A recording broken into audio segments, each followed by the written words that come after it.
Yeah, so you really have to think about, from your practice perspective, of what are the models that both align with my goals as a practice.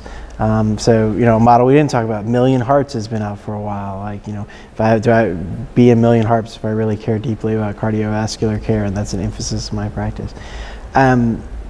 So I think practices have to be very, very deliberate about which ones they add on to their repertoire, because it makes their life, we try and make it as simple as CMS tries to make it simple, administrative burden. Aledade tries to make it even simpler still with our partner practices, but at the end of the day, you're gonna know, right, that you're in the model. And the more models you add, the more burden you're adding and more you're taking on.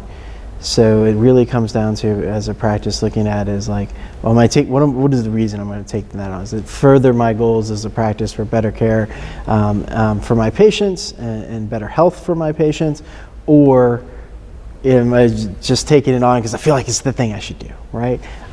So as long as we're deliberate about it, we have practices that participate in multiple models, and I think practices should be willing, consider multiple models.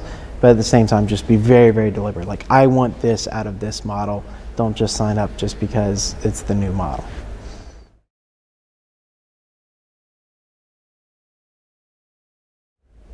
Yeah, I think from the practice's perspective, they probably don't even need to think of it that way. Of like, I've made the commitment to, like we were talking about, break away from if I do primary care first, break away from the 15-minute block schedule. And I think that'll lead to better care and lower costs. So primary care first enables that. Total cost of care shows up in the Medicare Shared Savings Program if I do both. And so I think the outcomes should come from the combination of it. And I don't think we need to, or at least again at the practice level, the provider level, CMS has got to do its evaluation, and the research, we'll let the researchers figure out like which model which, right? But as long as the practice knows what they're getting out of each model, they can look at the single outcome of better quality at lower cost.